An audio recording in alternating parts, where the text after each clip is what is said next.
இன்னைக்கு வந்து பார்த்தீங்கன்னா நாளைக்கு ஒரு முக்கியமான பஞ்சமி, புதன்கிழமை ஒரு பஞ்சமி சொல்லுவாங்க. புதன் பஞ்சமி வந்து பார்த்தீங்கன்னா விசேஷமான பஞ்சமி. நாளைக்கு வாராய் தாய்க்கு சாந்த ரூபாய்க்கிற கிழமை. ஒவ்வொரு பஞ்சமி நம்ம கோயிலில் யாகம் நடத்திக்கிட்டு இருக்கிறோம். அந்த பஞ்சமி யாகத்திலே வந்து பார்த்திங்கன்னா விசேஷமாக யாகம் நடத்திக்கிட்டு இருக்கிறோம். ஏன் யாகம் நடத்திக்கிட்டு இருக்கோம் அப்படின்னா, வாராய் தாய் எப்பயுமே கம்பீரமானவாக தான் தெரியும். அதே மாதிரி வந்து பார்த்திங்கன்னா ஆங்காரியாக தெரியும். ரொம்ப கொடூரமாக இருக்கிற வாராய் அப்படின்னு அப்படிலாம் கிடையாது. வாராய் தாய் வந்து குழந்தை வந்து அதிகமாக காட்டுவா தவிர சிவனை மாதிரி தீப ஒளியிலே அதிகமாக காட்சி கொடுப்பாங்க. அம்பாள் காட்சி கொடுக்குறதே நம்ம தீபம் ஏற்றுறோம் அப்படின்னா அம்பாள் காட்சி கொடுக்குறது தீப ஒளி மட்டும்தான். இன்றைக்கி இந்த ஒரு வாராயை பற்றி எல்லாத்தையும் பேசியிருக்கிறோம். அம்பாள் கம்பீரமாக இருக்கிறா, இந்த வாராய் எப்படி இருக்கிறா அப்படின்னா இவத்தையும் குழந்தைத்தனம் உள்ளவன். நம்மளுக்கு நடக்காத காரியம் நல்லா கேட்டுங்க, நடக்காத காரியம் அப்படின்னா நாளைக்கு பஞ்சமி, புதன்கிழமை பஞ்சமி எங்கெங்கே வாராய் இருக்காங்கலாம் கலந்துருங்க, அந்த காரியத்தை நடத்தி கொடுப்பா. இரண்டாவது வந்து பார்த்திங்கன்னா இப்போ எல்லாமே பயப்படுறதே வந்து பார்த்திங்கன்னா செய்வனை இருக்குமா, கட்டு உடைக்குமா, நாங்கள் அவ்வளோ தொழிலில் கஷ்டப்படுறோம், வைக்கிறோம், எல்லா இடத்துக்கும் போய் கும்பிட்ருக்கோம், எல்லா சாமி கும்பிட்ருக்குறோம், கடைசியில் வாராய்கிட்ட வந்துருக்குறோம், நாங்கள் வாராயிட்டு எப்படி மீண்டு வரோன்னு கேட்குறவங்களுக்கு வந்து பார்த்திங்கன்னா ஒரு சின்ன தீபந்தே. நம்ம ஒரு நாளைக்கு வந்து பார்த்திங்கன்னா 1000 தீபம் ஏற்ற முடியாது, லட்சம் தீபம் ஏற்ற, கோடி தீபம் ஏற்ற முடியாது. பஞ்சமிக்கு வந்து ஒரே ஒரு தீபத்தில் நல்லா கேட்டுங்க, ஊமத்தை காயின்னு ஒன்று இருக்குது. அந்த விதையெல்லாம் எடுத்துகிட்டு நீங்கள் தீபம் போட்டிங்கன்னா கோடி தீபம் போட்ட மாதிரி. எப்பேர் பெரிய கட்டினாலும் அந்த தீபம் எரிஞ்சு ஒளி வரும்போது எப்பேர் பெரிய கட்டு, எந்த கட்டு போட்டாலும், பிள்ளையத்தில் கட்டு போட்டாலும், சூரியத்தில் கட்டு போட்டாலும், மாயக்கட்டு போட்டாலும் அந்த கட்டு உடஞ்சி கொடுக்கும். ஒரே ஒரு ஊமத்தா காய். ரொம்ப நோய் நொடியாக இருக்கீங்களா, ரொம்ப நோய் நொடியாக இருக்கிறோம், ஆஸ்பத்திரியே செலவு பண்ணிட்டு இருக்கிறோம், அப்படி பக்தருக்கு வாராகி மருத்துவ வச்சு யாருக்கா தெரியுங்களா, வடத்தளபதி 2வது மருத்துவ வச்சு இவருக்கு போய் என்ன பண்ணால் நல்லா சந்தனம் வாங்கி கொடுக்கலாம், தேன் வாங்கி கொடுக்கலாம். நம்ம மருந்து சாப்பிட்றோம்ல, மருந்து உட்கொள்கிற மாதிரி அம்பாளுக்கு யாராவது தேன் வாங்கி கொடுக்குறீங்களோ நம்மளுக்கு வந்து பார்த்திங்கன்னா வியாதி குறையிற மாதிரி ஆஸ்பத்திரி வரையும் வராது. தொழில் பண்ணுறவங்கயா, நான் தொழில் பண்ணிக்கிட்டே இருக்கிறேன், எல்லாம் சத்துரவுலாம் இருக்கிறாங்க, எல்லா திறமையும் இருந்து நான் தோற்று போகிறேன், அதுக்கு என்ன காரணம் அப்படின்னா குலதெய்வத்தை வச்சுக்கோங்க. எவ்வளோதான் தோற்று போய் எவ்வளோதான் வச்சுருந்தீங்கனாலும் இன்னும் ஒரு 4-5 லட்ச ரூபா கடை வாங்கி செலவு பண்ணியிருந்தாலும் இப்போ வரப்போகிற மாதத்தில் விசேஷ மாதம். ஐபிஎஸ்சியில் அண்ணா அலங்காரம், ஐபிஎஸ்சி பௌர்ணமி, ஐபிஎஸ்சி அமாவாசை, இப்படி வரதுக்குள்ளாக விசேஷ மாதம். அடுத்து மார்கழி 30 நாள் நம்மளுக்கு மிகப்பெரிய பாக்கியம். இதில் என்ன பண்ணுறீங்க, தொழில் நடத்துறவங்களுக்கு சொல்கிறது, தரப்பட்ட தொழிலுக்கு வாராக என்ன சொல்கிறாங்கன்னா, நல்ல குலதெய்வத்தை கும்பிடுங்க. எங்கெங்கே பஞ்சமி யாகம் நடக்குதோ நல்ல மிளாவத்தில் கொண்டு போங்க, மா விறகு கொண்டு போங்க, இல்லை பிலா விறகு கொண்டு போங்க, இல்லை அத்தி விறகு கொண்டு போங்க.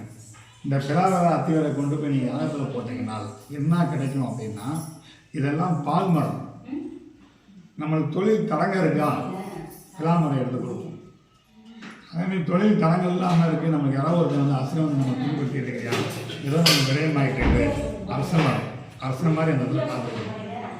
மாமரம் தொடக்கத்துக்கு எல்லாம் முடிஞ்சு போச்சுன்னு நினைக்காதீங்க. நீங்களாம் ஒரு நல்ல காரியம் பண்ணிருப்பீங்க, ஏதாவது ஒருத்தில் உங்கள் குலதெய்வம் உங்கள் முன்னோரை வச்சுருப்பாங்க, அவளை வாராயை வச்சு, இந்த வாராயத்தாயை வச்சு அவங்களுக்கு தொடங்குங்க. அதுக்கு மாவிறகு இதை யாகத்தில் வந்து நீங்கள் பண்ணுறீங்க, யாகத்தில் உட்காருங்க அப்படின்னா நல்லா மிளகாய் கொண்டு வாங்க, நல்ல நெய்யை கொண்டு வாங்க, கற்பூரம் கொண்டு வாங்க, கொண்டு வந்து நல்லா யாகத்தில் உட்காருங்க.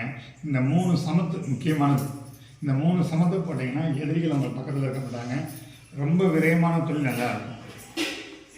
4வது, நம்ம ஒரு எங்கே போனாலும் கடனாக இருக்குங்கய்யா, எந்த பக்கம் கடனை நம்ம மேலும் மேலும் கடனாகிக்கிறது, கடன் தீர்றதுக்கு இந்த வாராயை நான் எப்படி வேண்டிக்கிறேன் அப்படின்னா, தீராத கடன் தீர்றதுக்கு தேய்புர பஞ்சமி, தேய்புர அஷ்டமி, பைரவரம். தீராத கடன் இருக்குதா, அன்றைக்கி என்ன பண்ணுறீங்க, பஞ்சமிக்கு, தேய்புர பஞ்சமிக்கு அன்றைக்கி குளிகைன்னு ஒரு நேரம் வரும். குளிகை வந்து நல்ல நேரம், குளிகை வந்து கெட்ட நேரம் கிடையாது. அந்த குளிகையில் யாருக்காவது கடன் கொடுங்க, ஒரு கடை கொடுத்தா 2 கடை குறையும். இதெல்லாம் வந்து அம்பாள் அழுது கொடுக்குறது. இந்த விஷயம் வந்து பார்த்தீங்கன்னா பஞ்சமிக்கு வரப்போகிற பஞ்சமி தான் விசேஷமான பஞ்சமி.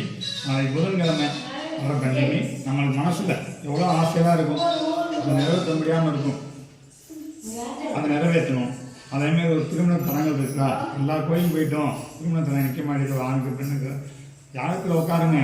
பொண்ணு கிடைச்சாலும் புதன் கிடைக்காதுவாங்கல்ல, ஒரு குழந்தையே இல்லையா, இந்த புதன்கிழமை வர யாகத்தில் உட்காருங்க. அடுத்த கலவிக்கு, அடுத்த கார்த்திகைக்கு அந்த குழந்தைய அம்பாளுக்கு காணிக்க கொடுக்குறோம். இப்படி ஒரு பஞ்சமி நாளைக்கு வர போகிற பஞ்சமி, நம்ம கேட்டதெல்லாம் கொடுக்குற பஞ்சமி.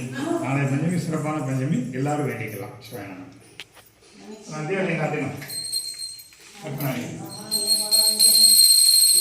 அஷ்டவாலாய போட்டு, நாதிவாலாய போட்டு, மகாவாலாய போட்டு, லகுவாலாய போட்டு, தியாகவாலாய போட்டு, விஷ்ணுவாலாய போட்டு, ஓம் சப்தவாலாய போட்டு, ஓம் அச்சுதவாலாய போட்டு, ஓம் லகுவாலாய போட்டு, ஓம் யமவாலாய போட்டு, சப்தவாலாய போட்டு, ஆதிவாலாய போட்டு, சிம்மவாலாய போட்டு, லகுவாலாய போட்டு, ககவாலாய போட்டு, மகாவாலாய போட்டு போட்டு.